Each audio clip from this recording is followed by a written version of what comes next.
40 సంవత్సరాలుగా బీసీలకు అండగా ఉన్న పార్టీ తెలుగుదేశం పార్టీ.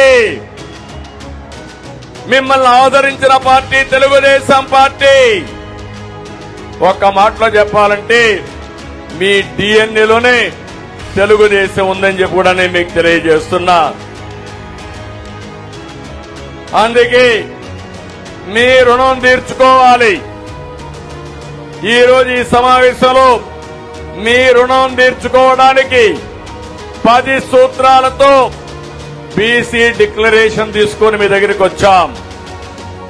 మన ప్రభుత్వం వస్తానే, ప్రజా ప్రభుత్వం వచ్చిన వెంటనే తెలుగుదేశం జనసేన ప్రతి ఒక్కరు ఎవరైతే ఉన్నారో బీసీలకి 50 సంవత్సరాలకే పింఛనిచ్చే విధానానికి శ్రీకారం చుడుతున్నాం.